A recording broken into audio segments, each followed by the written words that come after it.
4, agora no quadro Seu Direito, conversamos sobre direito internacional e a vida privada. O convidado de hoje é o professor Frederico Glitz, doutor em Direito pela UFPR, professor em graduação na Unicuritiba e mestrado em Direito na UNO Chapecó, de Direito Internacional Privado. Seja muito bem-vindo, professor. Obrigada pela sua presença hoje aqui. Obrigado, Patrícia.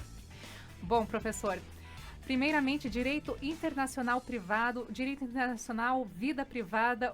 Do que se trata o direito privado? Então, esse direito internacional, ele se ocupa de regular, de alguma forma, as relações que as pessoas travam em ambiente internacional. Uma parte dele se ocupa, por exemplo, de entender qual direito de que Estado se aplica, né? E outra parte se ocupa de trabalhar com essas relações que fogem das fronteiras. Então, por exemplo, um contrato internacional, uma atividade empresarial internacional, Sim. migração, família. E então ele vai ocupar um espaço que é justamente de tentar entender como que a gente regula esse tipo de relação quando ele foge da fronteira. Certo. Bom, lembrando, ouvinte, se você tem alguma dúvida com relação a esse tema, você pode mandar seu WhatsApp no 99990113 e também interagir pela nossa live. Estamos ao vivo também em vídeo lá na nossa fanpage facebook.com/unifm. Pode nos acompanhar por lá também. Não só nos ouvir, como nos ver. E falando ainda no tema, direito privado, quais que são os aliás, o direito internacional, quais são os casos em que o direito internacional privado são aplicados? Exemplos práticos. Então, vamos lá. São casos como, por exemplo, sucessão. Né? Alguém falece e tem bens fora do Brasil. Ou, eventualmente, divórcio. Você tem uma casa na praia em outro país, por exemplo, na Argentina. E vai fazer a partilha desses bens. Como é que a gente faz isso? Né? Existem vários casos que aparecem na imprensa. Então, por exemplo, da herdeira do Onassis, que recentemente se divorciou. Então, eles têm bens em vários países, vários procedimentos diferentes. Ou, por exemplo, situações que envolvem a contratação de funcionários que vão trabalhar fora do Brasil, né? Os expatriados, como a gente chama, gente que trabalha, por exemplo, para multinacionais, ou eventualmente até mesmo um estudante que vai fazer um curso, uma pós-graduação, um intercâmbio também. Então são casos que envolvem situações que não estão só em uma das fronteiras, em um estado só, né? E quais que são essas fontes da lei internacional privada? Então, esse é um direito também interessante por isso, porque existe uma parte dele que é regulado pelo próprio Estado. Sim. Então, por exemplo, no caso do Brasil, a Lei de Introdução, que é uma lei de 1942. Mas, por outro lado, a gente tem, por exemplo, organizações internacionais que fazem uma série de trabalhos e de tratados também. Então, por exemplo, a matéria envolvendo autenticação de documentos. O estudante, por exemplo, sempre tem esse problema, né? A gente tem uma convenção que foi criada por uma conferência, a Conferência da Haia. Esse tratado assinado em 61 e ratificado bem recente aqui pelo Brasil. Então, também tem um misto aqui, até as mesmas fontes são bastante internacionalizadas.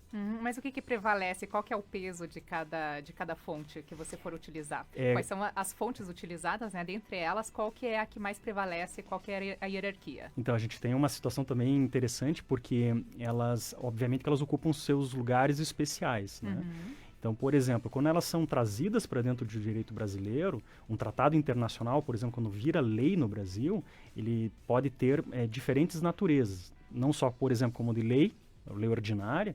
Então, por exemplo, um tratado que envolva matéria de cambiais, de títulos de crédito.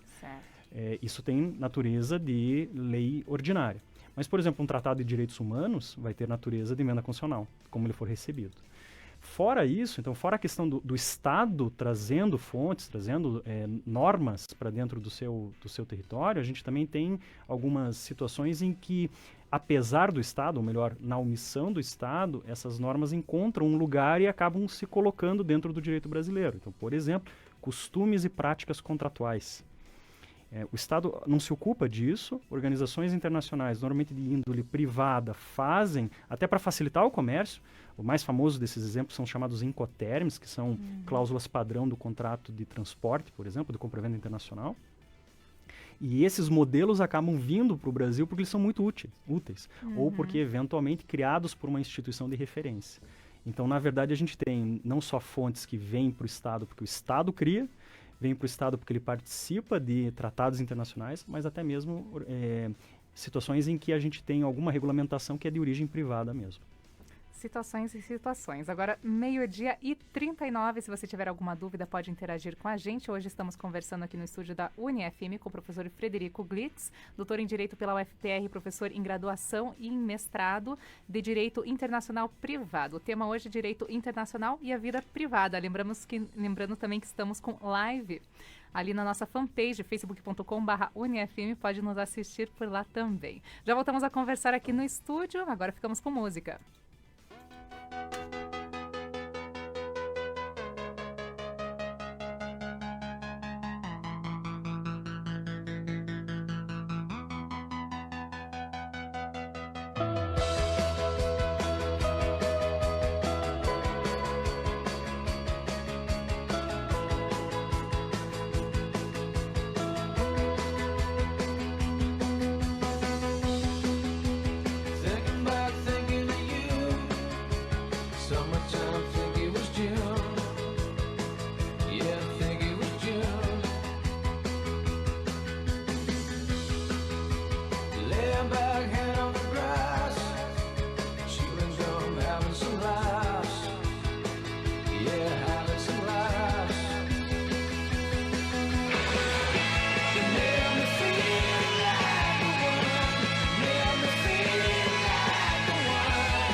Conteúdo que faz a diferença. Seu direito. Meio-dia e 44, voltamos a conversar no quadro Seu Direito sobre direito internacional e a vida privada com o professor Frederico Glitz, doutor em Direito pela UFPR, professor em graduação na Unicuritiba e em mestrado em Direito da UNO Chapecó, de Direito Internacional Privado. Bom, professor, a gente estava conversando sobre as principais aplicações, né, da lei internacional privada, principalmente. Mas no que o direito internacional da vida privada ela se distingue do direito internacional público? Então, Patrícia, o direito privado, ele vai se ocupar, o direito internacional privado vai se ocupar das relações que as pessoas travam, né? A sua vida privada efetivamente, quando nascem, casam, eventualmente se divorciam, tendo bens ou não, contratam, trabalham. Já o direito internacional público, ele se ocupa das relações entre os estados. Então, os estados tratando entre si e tentando estabelecer também regras gerais para que nós possamos conviver nesse mundo tão grande, né? E falando em se casar com, às vezes, pessoas de outras nacionalidades, como é que fica a questão da dupla nacionalidade? Então, a dupla nacionalidade, que aqui no Brasil é algo bastante comum, né? Italianos, portugueses, etc. Ela é algo que é dado, outorgado do Estado para algum sujeito. Então, a pessoa ela é duplamente nacional porque dois estados reconhecem ela como nacional. Isso, obviamente, algumas pessoas enxergam isso como sendo um benefício, porque podem ter acesso, por exemplo, à educação fora do país, morar fora do país, enfim, não depender de visto, basicamente. Agora, do ponto de vista do nosso direito privado, internacional privado, ele vai ter um problema, porque algumas vezes você precisa definir qual o direito que eu aplico para essa pessoa, o direito do país A ou do país B, né? E isso traz consequências. Então, por exemplo, serviço militar. Alguns estados exigem, mesmo que você tenha dupla nacionalidade, que você preste serviço militar ou serviço civil. Algumas vezes a gente define o direito aplicável a uma relação. Então, por exemplo, se a pessoa é capaz ou não de celebrar um contrato, ou se é capaz ou não de casar, com base justamente na sua nacionalidade, e se ela tem uma dupla nacionalidade. Mas isso é basicamente uma relação que essa pessoa tem com cada estado individualmente. Então, no Brasil, ela será brasileira. Por exemplo, na Itália, ela será italiana. Certo. E na aplicação prática, se eu precisar desse serviço de internacionalização privada, como que eu contrato? Qual que é a especialização que eu busco? Então, essa é uma matéria que é muito interdisciplinar. Então, na verdade, ela acaba ocupando vários nichos dentro de diferentes especialidades jurídicas. Então, por exemplo, um profissional, um advogado que trabalha com direito de família, ele eventualmente vai ter que se ocupar de casos de direito de família de índole internacional. Então, por exemplo, pais se divorciam, um vai morar nos Estados Unidos, o outro fica no Brasil e a guarda da criança. Ou, eventualmente, como essa criança vai viajar para fora do Brasil. Eventualmente, a partilha desses bens. Né? A gente tem alguns casos, inclusive, bastante complicados no judiciário de divórcio, envolvendo, então, um certo conflito, e daí briga pela guarda da criança. Isso no direito de família. Por exemplo, a minha especialidade acadêmica é com contratos internacionais. Então, por exemplo, um advogado que vai lidar com uma relação de compra e venda internacional de mercadorias, ou eventualmente com a internacionalização de uma atividade empresarial, com uma franquia internacional, ou eventualmente ainda um advogado que trabalhe com sucessões, com inventários, ele também vai se ocupar disso. Contrato de trabalho, contrato desportivo, enfim, é uma matéria que ela abrange várias possibilidades e o que torna muito mais rica a prática jurídica de cada profissional individualizado. Exatamente. Então, são várias práticas, várias atividades e várias especializações dentro da advocacia também, né? Sim. Tá certo, então, bom, meio-dia e 47 já. Conversamos sobre direito internacional e a vida privada no quadro Seu Direito, professor Frederico Glitz. Quero agradecer muito a sua presença hoje aqui. Eu que agradeço a você, Patrícia, e aos nossos ouvintes. Tá certo, uma ótima tarde. Obrigado, boa tarde. E aqui ficamos com mais músicas agora.